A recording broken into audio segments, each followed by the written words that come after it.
कि दूसरी ठेकेदार हिंदुस्तान की, जिन्होंने 75 साल से इस मुल्क को हिप्नोटाइज कर रखा है और पावर की अफीम पिला रखी है कि हमको वोट दे दो हम तुम्हें बचा लेंगे, कांग्रेस। मैं तो मानती हूं कि अगर बीजेपी बाप है संघियों का तो कांग्रेस मां है संघियों की। कांग्रेस भी आवाज नहीं उठाती, खासतौर से हमारे जो रिप्रेजेंटेटिव्स उसमें बैठे हैं उनसे तो कोई तवक्को नहीं की जा सकती। They are the most shameless. Congress party चुप्पी तोड़ो, चुप्पी तोड़ो, चुप्पी तोड़ो। मल्लिकार्जुन खड़गे बीजेपी से डरना बंद करो, बंद करो, बंद करो। राहुल गांधी बीजेपी से डरना बंद करो, बंद करो, बंद करो। वॉइस ऑफ गुलबर्गा में आप सभी का इस्तकबाल है। मॉब लॉन्चिंग के वाकयात पर फौरी रोक लगाने का मुतालबा, मुसलमानों के वोट हासिल करने वाली कांग्रेस की खामोशी काबिल मजम्मत। गुलबर्गा में एसडीपीआई का एहतजाज। मुल्क में मुसलसल रोनमा हो रहे हैं मॉब लॉन्चिंग के वाकयात के खिलाफ social democratic party of India की जानिब से आज बाद नमाज जुमा मुस्लिम चौक गुलबर्गा पर एहतजाजी मुजाहरा मुनज़्ज़म किया गया। एसडीपीआई के कायदीन ने मुजाहिरीन को मुखातिब करते हुए मॉब लॉन्चिंग के वाकयात पर फौरी रोक लगाने का मुतालबा किया। एसडीपीआई कायदीन का कहना था कि मॉब लॉन्चिंग के वाकयात मुनज़्ज़म अंदाज में किए जा रहे हैं। लोकसभा इंतखाबात के बाद मॉब लॉन्चिंग और मुसलमानों को खौफजदा व हरासा करने के वाकयात में मुसलसल इजाफा हो रहा है।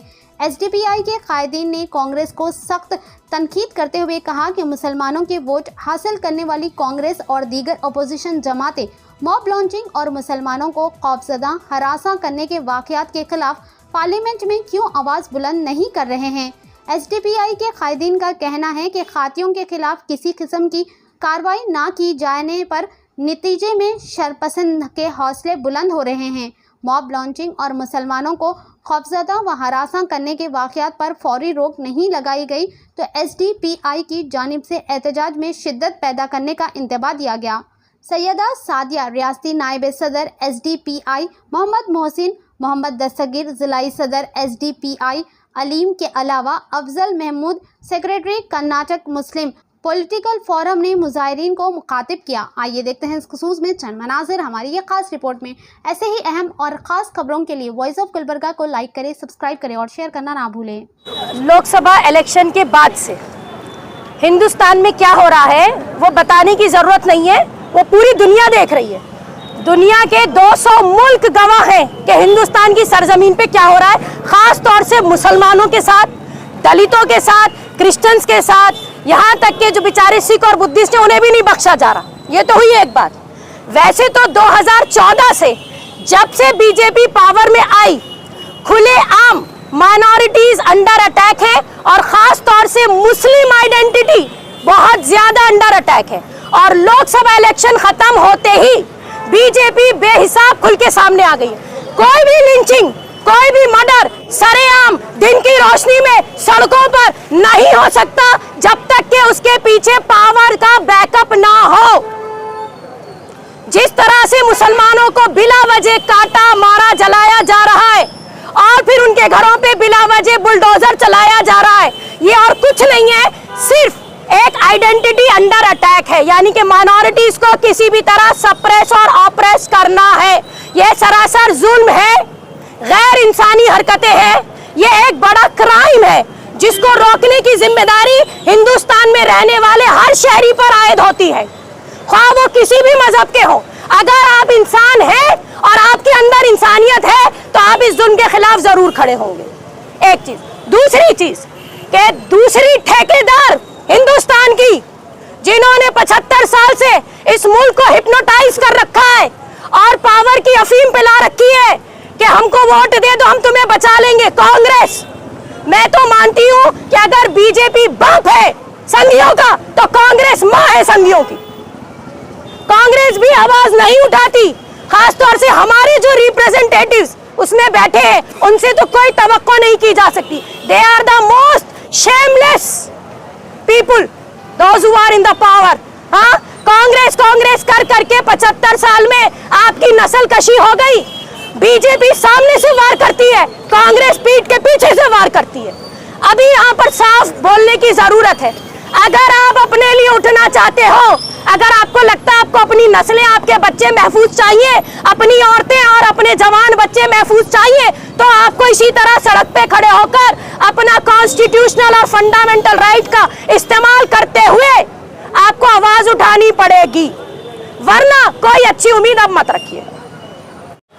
आज जो पूरे भारत देश के अंदर social democratic party of India SDP पूरा नेशन वाइड में ये एहतजाज कर रही है, जो लगातार जो हर 24 घंटे में एक मुसलमान की या तो क्रिश्चियन की या तो दलित की लिंचिंग हो रही है।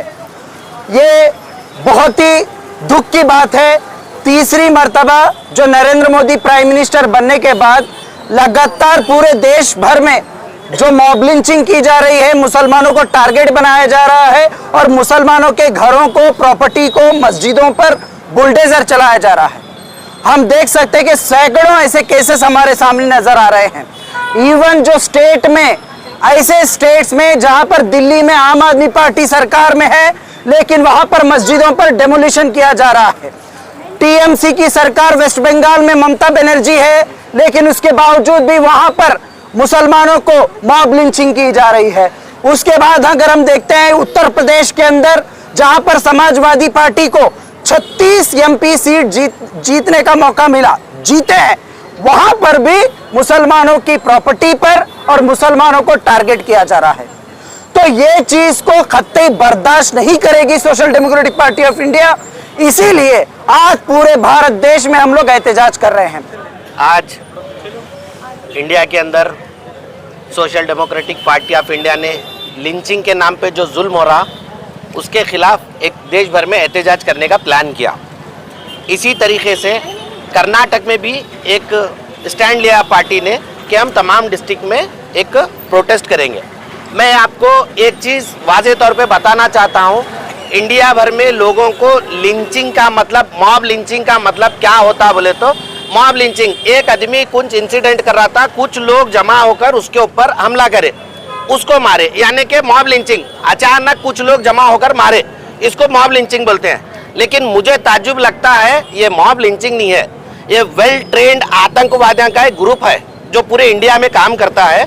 वो आतंकवादियों को, ग्रुप को अगर आइडेंटिफाई करना है, बहुत आसान तरीका हमारे इंडिया में है, जो सिर्फ मुसलमानों के ऊपर काम होता है। वो मॉब लिंचिंग के अंदर कौन इन्वॉल्व हुआ, कौन उसको ऑर्गेनाइज करा, कौन उसको अटैक करा, कौन उसकी जान लिया, अगर ये निकालना चाहती है तो इसके लिए कोई बड़ा काम नहीं है इंडिया की गवर्नमेंट के पास, क्योंकि दो एजेंसी सीधे सीधे सामने काम करते हैं, एक स्टेट इंटेलिजेंसी, एक सेंट्रल इंटेलिजेंसी। अगर समझो कहीं कुछ क्राइम होता है, वो 24 घंटे के अंदर ये लोग निकाल सकते हैं। लेकिन ये सरकारें और ये पॉलिटिशियन की साठगांठ जो है, बीजेपी की और ऑल इंडिया पार्टीज की जो है, ये साठगांठ इसको मॉब लिंचिंग का नाम देती है।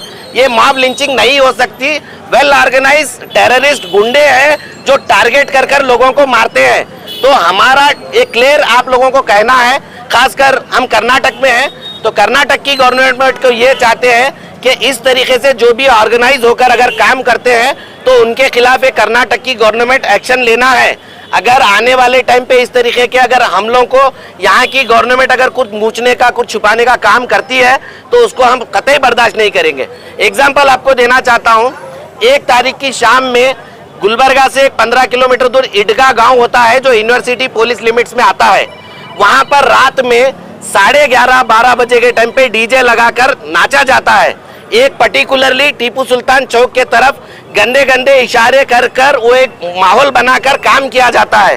तो वहाँ के कुछ नौजवान उन लोगों को वक्तिया रात का टाइम रहता है, बर्दाश्त करते हैं। सुबह जब इनको बुलाकर बात करते हैं तो ये लोग आपस में लड़ते हैं एक दूसरे को। लड़ने के बाद ये रूरल का एमएलए मत्तमुड़ और ये संघ परिवार के जो काम करने वाले बजरंग दल के जो लोग हैं, ये लोग मिलकर जाकर वहाँ पर एहतजाज करते हैं। गुलबर्गे का तिम्मापुरी सर्कल पे एहतजाज करते हैं और उसी तरीके से पुलिस डिपार्टमेंट पे ये दबाव बनाते हैं कि वो हिंदुओं ने मुसलमानों ने हिंदुओं के ऊपर राम का गाना बजाने पर किया है। एक्चुअल वो नहीं है, उसका फॉल्ट अलग है। रात में शादी को इतने रात में क्यों बजा रहे बोलकर उनका पूछने का कसूर है। अगर यहाँ का पुलिस डिपार्टमेंट सही काम करता तो ये प्रॉब्लम नहीं होता। और मैं यहाँ के डिपार्टमेंट को एक चीज़ क्लियर बताना चाहता हूँ, एज ए जिलाई सदर मैं तकरीबन 3 साल से जिम्मेदारी में हूँ, 2010 से भी जिम्मेदारी में हूँ। जब कभी भी एसडीपीआई एक प्रोटेस्ट करने के बारे में पूछती है, इनके 50 सवालात एसडीपीआई के ऊपर आते हैं। 8 तारीख को हम लोग एक मुस्लिम चौक के अंदर 2 घंटे का एक पीसफुली प्रोटेस्ट करते हैं बोलकर हम पूछते हैं, तो हमारे को पुलिस डिपार्टमेंट से आज 12 बजे एक लेटर आता है। वो लेटर पे बोलते हैं साइन करो। क्या है, आज आप प्रोटेस्ट नहीं कर रहे, पोस्टपोन करें। अरे क्यों भाई, सारी चीज हम आपको पूछकर करना है क्या? और कल जाकर मिलकर माइक परमिशन पूछते हैं। आज ये छोटा माइक ये जो यूज करने की हमारी हालत क्यों है, ये डिपार्टमेंट जानबूझकर ऐसे चीजों को लोगों में अवेयरनेस होने देना नहीं चाहता। और ये कांग्रेस सरकार इन्वॉल्व है। यहाँ पे प्रियंका खरगे साहब इंटरनल कुछ मैसेज दिए हैं कि एसडीपीआई को दबा के रखना ताकि मुसलमान लोग कांग्रेस से खिसक ना जाए। आने वाले टाइम पे मैं क्लियर आप पुलिस डिपार्टमेंट को बोलना चाहता हूँ, हम आपको कोऑपरेट कर काम करना चाह रहे हैं। अगर आने वाले टाइम पे आज जैसा सताया गया, अगर वैसा सता कर आप कोशिश करेंगे, हमारे को आपसे प्रॉब्लम करना नहीं है, लेकिन आने वाले टाइम पे ऐसा सताएंगे, फिर यहाँ पर क्या होगा, इसके जिम्मेदार गुलबर्गा की पुलिस डिपार्टमेंट ही रहेंगी। ये as a district president Syed Dastgir मेरा क्लियर मैसेज है डिपार्टमेंट।